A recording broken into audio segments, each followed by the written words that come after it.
So we're at the Auberge de l'Abbey. We're going to go and have a look at the abbey after we've eaten and tell you the story about the famous Saint-Amant, who is saint of love. Oh, top black. Up there, Yeah. the wine. It says here a salad. Some bread. Richard's hat. Same. Some say good health. Good health. That makes it.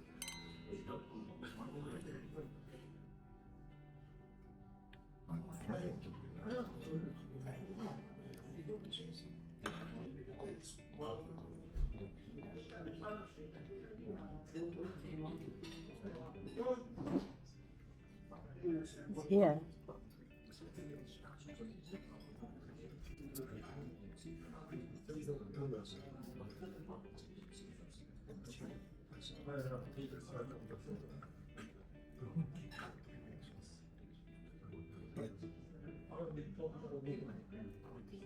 Bucket. Ooh. Pulls off. Lovely. It's nice. I've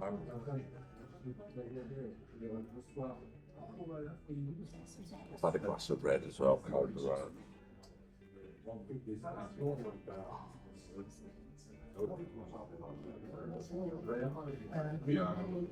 Cocoa palm with a creme anglaise. The show's called. Mine's roule au chocolat, I think. So what about the cake? The cake, very moist.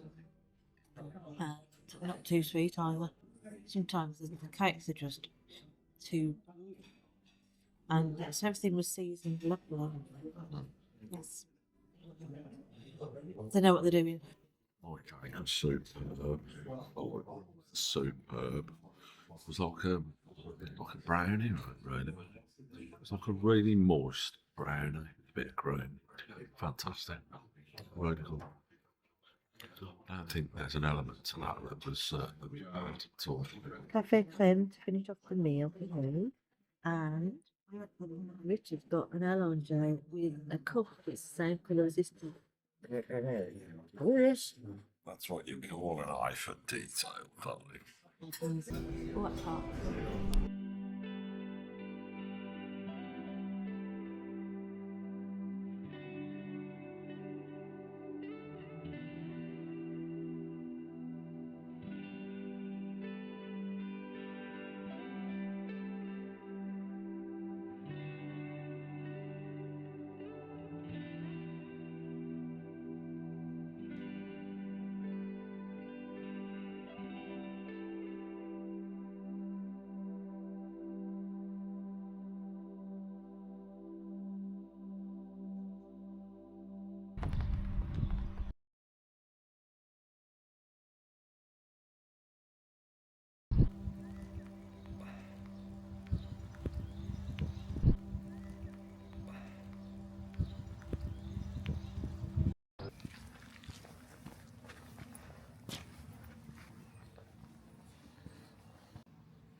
Fallen in the Second World War.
pretty impressive, I've got to be honest. We've got a few statues here. We've got a couple of angels on the deck. Angel 1, got her there. There's another one there. She's had her wings taken off. There's the main man, the Sacré-Cœur. St. Roche, 1380. St. Anthony of Padua. That is St. Joseph with the baby Jesus. St. Benoit Joseph Labre, 17th century. Don't know about him, be interesting to find out. That is Saint Jean d'Arc. Saint Jean d'Arc. And that is Saint Hélène. Yeah, good old Saint Hélène. Avec the skull.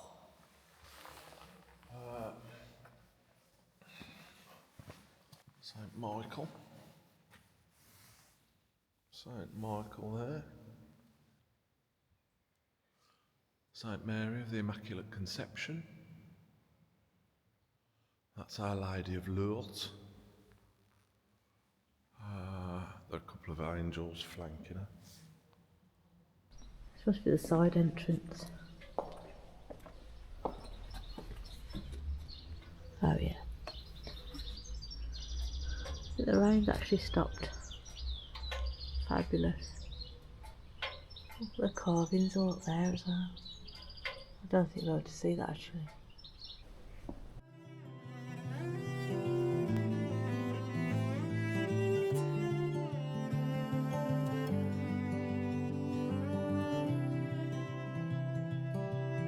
The square, different coloured glass.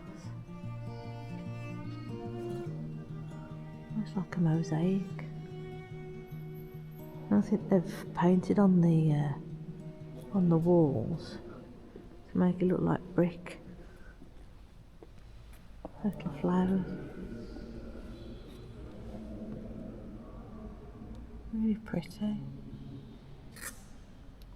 But it's all the way around, you probably can't see it on the camera. It's all there and here.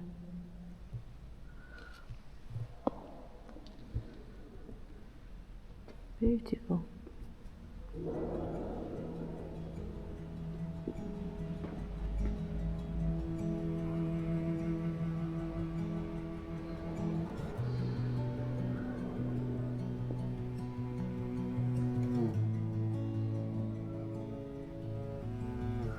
The colour will get picked up on the camera, but it's amazing. So huge.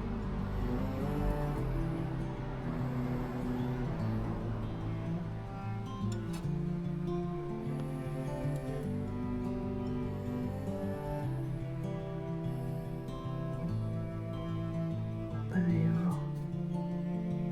The ceiling's so high. Higher than the house.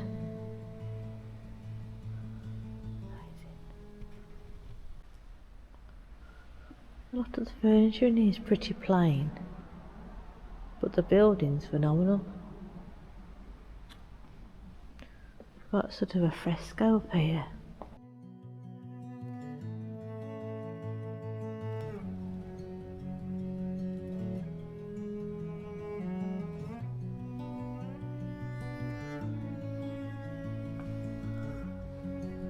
Like it's telling a story.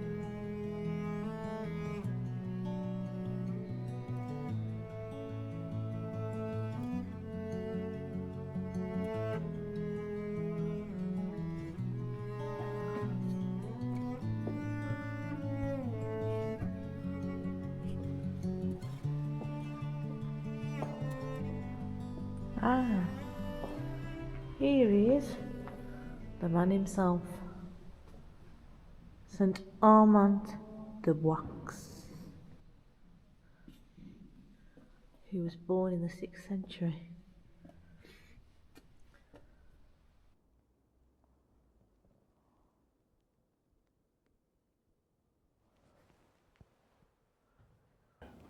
we're just telling you about the saint who this church is dedicated after, and the town really as well. He became Saint-Amant-De-Boixe. But before that, do we know his name? Was this Fernando or something like that? Was it? Fernando, the Spanish French bloke. He wasn't Spanish. He was born in Bordeaux, wasn't he? Yeah. In 520. Yeah. To wealthy Gallo-Roman. Gallo-Roman. Yeah. Yes. And he became a shoemaker. But his parents wanted him to be a accountant because they were making loads of accounts back in those days, as you do. Anyway, so he was a shoemaker. Yes. Right. Then his parents died. And he was moving to Galicia on a boat. Because after his parents had died. After his parents had died, that's right, that's Yes. what I'm saying. Yeah. So, anyway, he got on a boat to Galicia. He got shipwrecked and ended up at the mouth of the Charente. Okay, so he ended up in the mouth of the Charente. Okay. Yes. So, and then he wandered around aimlessly. Round the Sant region. Ended up in Sant. Yes. And he lived there for a bit, didn't he? Yeah. As a hermit, living in a cave. And he prayed and he fasted. Yeah. He'd been at Sant for quite a while, chilling in the caves. And he thought, don't like it here, I'm off. And he'd heard about a famous saint, the famous saint hermit of Angoulême, the capital city of the Charente, which is really how we found out about this place, but that's another story. So he then went to Angoulême to find St Cybard, and St Cybard was a hermit who lived underneath the battlements of Angoulême, and I think they got on for quite a while, didn't they? Yeah, he went to go and see his miracles. And St Cybard told him to go to Boixe, didn't he? Yes, to try and flush out the devil, the evil. The evil from Boixe. From Boixe, right? Which Or he Le didn't. Boixe. And the evil was a serpent, wasn't it? Yeah. Yeah. So anyway, before he got to Le Boixe, but before he got there, he went to a little town called Vars, and a miracle happened. What was the miracle, Louise?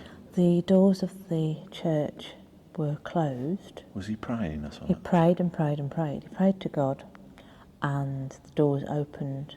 It was a miracle. Mm. And Tiberius was there. He saw it. And he saw it. And others. And others, we don't know who the others are. No. Anyway, then he disappeared. Don't know why, but anyway, he chipped off, he'd had enough of there. And he ended up in Boixe, where he was supposed to go, where St Cybard had sent In him. the forest of Boixe. In the forest of Boixe. There's no forests now, it's just all being dropped. Anyway, it's all farmland. Anyway, so... It was deserted. Yeah. But full of wild beasts and snakes. Yeah. So what else happened? He was... What? The Temple of Apollo? Didn't he find the ruins of the temple in Boixe? Yes, which is what was underneath here now. That's right, which is underneath the church. Yeah. The abbey that we're in. Temple of Apollo. The Temple of Apollo, which was already here, you see. Yes. And there were other miracles that he'd got involved with, which was it a deaf, mute girl? No, he got bitten by the snake first, didn't he? Oh, tell the story. He got bitten by a snake. Got bitten by a snake. But that was one of the things, he had to get rid of the evil in the forest of Boixe. Yes. And he had a fight with a serpent which bit his ankle. His heel. And he had a fight with it, and I think he ended up killing said snake. And then he drove out all the other snakes, which is what these stone reliefs are on the front of the church. He saw a girl that was mute, so she couldn't speak. He put a cross on her lips, and then she could speak. It was another miracle. And that's why he's got his saintly status. So all the children of the village came to him to have their problems solved, like epilepsy. There was a few diseases and things that were going on then. Yeah. He was born in 520. I can't remember how long he lived for, but but then there was writings about him in 888. And then this building was built in the 11th century, and that's when they dedicated Saint-Amant to this abbey.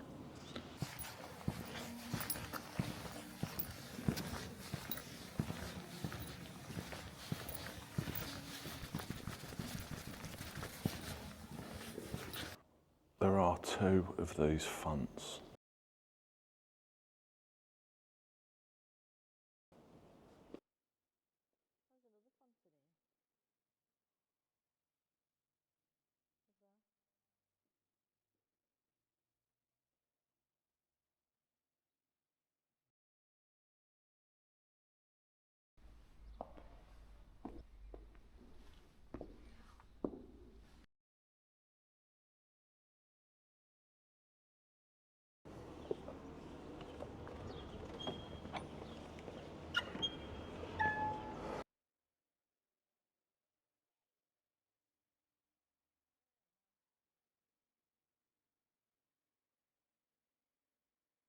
These are two Templar sarcophagi lids.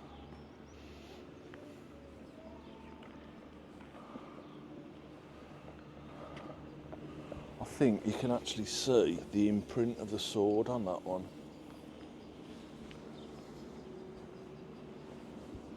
Yeah, fantastic, aren't they?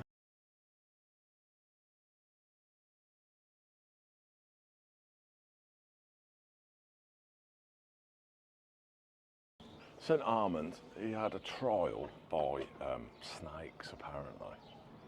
Yeah?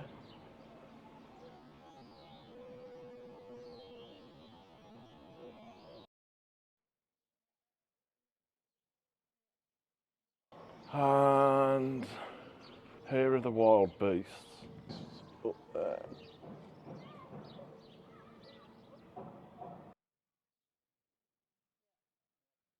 Here are all the other snakes that he got rid of. All of those. Here's some more wild beasts.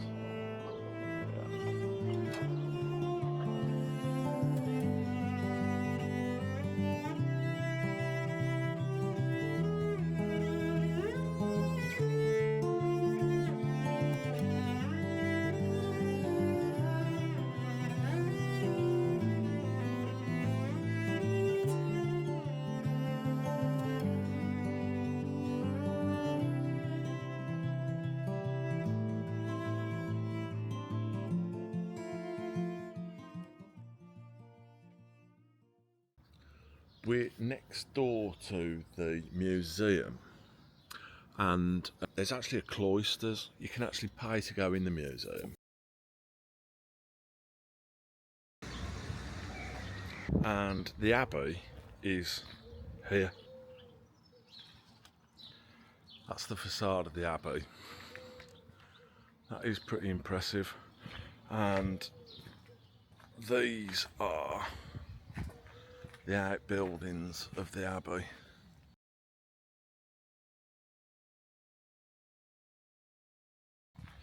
So all of this here was all part of the abbey. This is the gatehouse. This is actually the parking for the Auberge de l'Abbey also.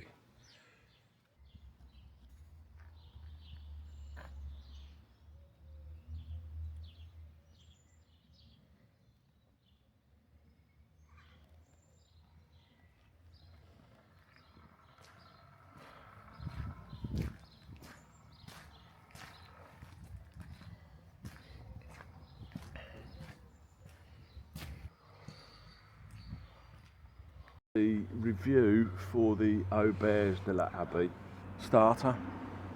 Gésier, Gésier salad. simple, tasty, Fantastic. no problems at all there. The main course was the Chicken, roast chicken, leg. roasted, lovely, nice bit of crunch too, you know. It was nice. It was tasty. It was really tasty. And the really, sauce really was lovely enjoyed as it. well. Yeah, it was fantastic. They called it a sauce au viande, which is meat sauce. So it's with kind of tarragon. like a bit of chicken stock with that, won't it? Yeah, with tarragon. There was something about the flavour of it though. That gravy was absolutely phenomenal. It tasted like there was star anise and 5 spice in it, something like that, a hint of 5 spice and quite a bit of star anise. Yeah, Louise had a pink. What was that like? Really nice. I had a glass of Côte de Rhône, which was really perfectly adequate, really tasty again. Any other drinks? I had a beer. I Was it said Atlantic? water. Was it? I think it was Atlantic. Dessert. Dessert. It was kind of like a brownie, but it was a bit moister than a brownie. More like a fondant, chocolate fondant. Chocolate fondant cake. Which has normally got like a soft in there, hasn't it? Yeah, absolutely brilliant. The pudding was nice. Yeah. It was a cake and it wasn't too sweet and it got apple in it and it got custard with it. Yeah. But it was cold. Creme that's the only thing I'll knock off a point for. It was 58.70, which is reasonable, really. It was tasty. I really enjoyed it. We enjoyed everything, didn't we? Yeah, really good. Yeah. I don't feel bad that you had a chocolate pudding and I didn't. No, good. At least I tasted it. Yeah. Yeah, it was very relaxed, wasn't it? Yeah. And the service was really spot on, wasn't it? Spot on, yeah. Nice time, actually. Yeah, nice time between courses. Yeah. What was scoring it? Well, I would have given it a 10. But the dessert was cold. It was meant to be cold. You know, it hadn't gone cold. It was meant to be cold. But I'm used to having custard or crème anglaise or that's anything. Right. But I would give it a 10, really. Right. So what are you giving it? I'll give it a 9.5. She's brutal, isn't she? All right, I'll give it a 10. It's lovely. No, it's a cold. Everything was spot on. I'll give it a 10. Look. Right. If you want a 9.5, that's what you got to go with. We've got to come back again just to make sure that they can give me a 10. Because we think people will really like it. I'm giving it a straight, flat out, no messing about 10, I am. Every part of it was fantastic. Again, the restaurant was fantastic. It's got to be a straight 10 all day long. If you've enjoyed the video, like and subscribe.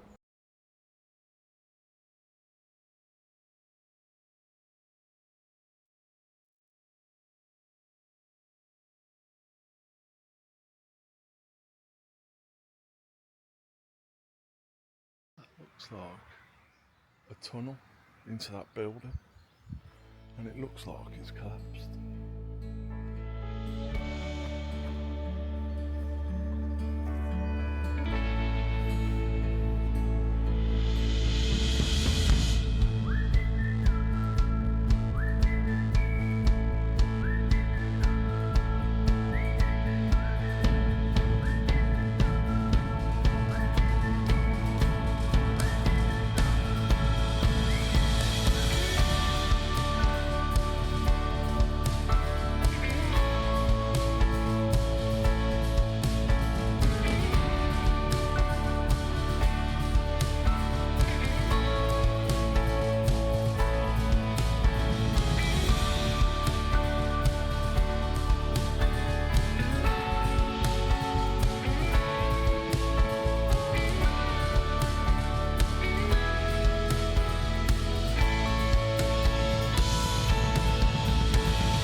Home.